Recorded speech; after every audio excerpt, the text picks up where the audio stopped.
অনেক পর্যটক বেড়াতে আসছেন শীঘ্রই চিয়ন বে জলাভূমির সাথে লীলাভূমি। শীঘ্রই চিয়ন বে জলাভূমি বরাবর ক্লাসিক ডিজাইনের একটি ক্রুজ জাহাজ পাশ দিয়ে যাচ্ছে এবং এটি একটি রোমান্টিক দৃশ্য দেখাচ্ছে। এটি বর্তমানে অক্টোবর, তাই কোরিয়াতে এটি শরতের মরশুমের সাথে মিলে যায়। নগদ একটি রোমান্টিক পরিবেশ তৈরি করছে অনুপ্রেরণামূলক মানুষ। তারা আমাদের অতীতের স্মৃতি মনে করিয়ে দিচ্ছে সমুদ্রের শীতল বাতাসের সাথে। আপনি শরতের মেজাজ অনুভব করতে পারেন, কারণ এই এলাকাটি সমুদ্রের সাথে সংযুক্ত একটি জলাভূমি। এই জলাভূমি বেশ বড়। সামনের পুরো জলাভূমি পর্যবেক্ষণ করতে সম্ভবত প্রায় 3 দিন সময় লাগবে। কোরিয়া এই এলাকাটি বৃহত্তম জলাভূমি পার্ক এবং এটি একটি বিশ্ববিখ্যাত গরম স্থান। 8 মিলিয়ন পিয়ং পরিমাপের সুবিশাল সানচেন উপসাগরের মাটির ফ্ল্যাট। এটি একটি সমতল ভূখণ্ডকে বোঝায় যা বালি বা কাদামাটির সূক্ষ্ম কণা দ্বারা সঞ্চিত স্রোত দ্বারা পরিবাহিত হয়, শান্ত তরঙ্গের সাথে জলে দীর্ঘ সময় ধরে। জোয়ারের ফ্ল্যাটগুলি শুধুমাত্র ওষুধ এবং খাদ্য উৎপাদনের জন্যই ব্যবহৃত হয় না, তবে উচ্চ প্রাথমিক উৎপাদনশীলতাও রয়েছে। গাছপালা এবং প্রাণীদের খাদ্য শৃঙ্খলের মাধ্যমে তাদের উচ্চ উৎপাদনশীলতা এবং বৈচিত্র্যের একটি অঞ্চলে পরিণত করা। উপরন্তু, মাঠফ্ল্যাটগুলিতে চমৎকার প্রাকৃতিক বিশুদ্ধকরণ বৈশিষ্ট্য এবং বন্যা ও ঝড় নিয়ন্ত্রণ করার ক্ষমতা রয়েছে। জলাভূমি, জোয়ারের সমতল সহ 8.6 মিলিয়ন km2 আবৃত, যা পৃথিবীর ভূমিপৃষ্ঠের প্রায় 6%। কিন্তু এই এলাকার সুবিধা সম্পর্কে অনেক কিছু জানা যায় না। এই কারণে ভূমি পুনরুদ্ধার ও পুনরুদ্ধারের কারণে অনেক মাটির ফ্ল্যাট বিলীন হয়ে গেছে এবং নির্বিচার উন্নয়নের কারণে তাদের এলাকা 25% কমেছে। সবচেয়ে নিখুঁত অক্ষত বাস্তুতন্ত্র সানচেন বে কাদাফ্ল্যাট প্রায় 8 মিলিয়ন পিয়ং এর একটি বিস্তীর্ণ এলাকা।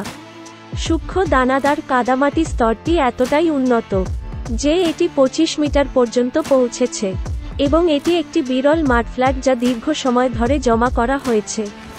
সানচেন বে টাইডাল ফ্ল্যাট শুধুমাত্র সবচেয়ে নিখুঁত ইকোসিস্টেম নয় যা পরিবেশগতভাবে ক্ষতিগ্রস্ত হয়নি, তবে এটি একটি সুন্দর জায়গা যেখানে বিভিন্ন বাস্তুতন্ত্র আশেপাশের কৃষি জমির সাথে সামঞ্জস্যপূর্ণ।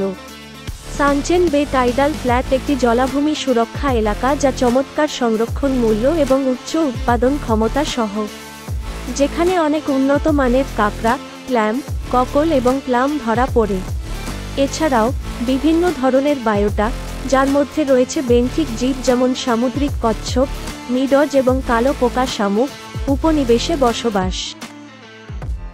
সানচেন বে এর গতকাল এবং আজ সানচেন বে, দক্ষিণ উপকূলের কেন্দ্রে অবস্থিত, ইয়েশু উপদ্বীপ এবং বোহেউং উপদ্বীপ দ্বারা বেষ্টিত একটি বয়ামের মতো আকৃতির, যেখান থেকে ডংচিয়ন, যেটি ডাউনটাউন সানচিয়ন এবং ইসাচিয়নের মধ্য দিয়ে চলে, যা সাংসা মিয়ন থেকে প্রবাহিত হয়, মোহনা পর্যন্ত 5.4 বর্গ কিলোমিটার, 1.7 মিলিয়ন পিয়ং, খাগড়া এবং নদীর ধারে 22.6 বর্গ কিলোমিটার, 6.9 মিলিয়ন পিয়ং, মাঠফ্ল্যাট গঠিত হয়, যা প্রায় 3 কিলোমিটার দীর্ঘ। কোরিয়ার একমাত্র উপকূলীয় জলাভূমি হল সানচেন বে, যেখানে আপনি জোয়ারের সমতল সৃষ্টির সম্পূর্ণ প্রক্রিয়া দেখতে পাবেন এবং এটি বিশ্বের শীর্ষ 5টি উপকূলীয় জলাভূমির মধ্যে একটি, যেখানে 340টিরও বেশি বিভিন্ন প্রজাতির উদ্ভিদ এবং 239 প্রজাতির পাখি সহাবস্থান করে। সানচেন বে এর সংরক্ষণ মূল্যের জন্য স্বীকৃত হওয়ার আগে অনেক কিছু ঘটেছিল প্রকৃতি এবং বাস্তুশাস্ত্রের পরিপ্রেক্ষিতে এবং এর খ্যাতি বজায় রাখে। কিন্তু বৃহত্তর কাঠামো প্রকৃতি এবং মানুষের সহাবস্থানের জন্য একটি প্রক্রিয়া ছিল এবং এটি নাগরিকদের সাথে একত্রে অর্জিত ফলাফল ছিল। 1996 সালে সানচেন উপসাগরে প্রথমবারের মতো 79টি কালো মুকুটযুক্ত ক্রেন আবিষ্কৃত হয়েছিল। সানচেন উপসাগরের আশেপাশের এলাকা সংরক্ষণের জন্য প্রায় 5.37 মিলিয়ন m2 মনোনীত করা হয়েছিল একটি বাস্তুতন্ত্র সংরক্ষণ জেলা হিসাবে, এবং আশেপাশের এলাকায় 7টি বাণিজ্যিক ভবন, একটি পরিযায়ী পাখি দেখার স্টেশন এবং বিশ্রাম এলাকা তৈরি করতে স্থানান্তরিত বা পুনর্নির্মাণ করা হয়েছিল। হুপিং ক্রেনের মতো পরিযায়ী পাখিদের রক্ষার জন্য 282টি বৈদ্যুতিক খুঁটি অপসারণ করা হয়েছে এবং পরিযায়ী পাখিদের বিশ্রামের জন্য এলাকাটিকে একটি পরিবেশ বান্ধব কমপ্লেক্সে পরিণত করা হয়েছে।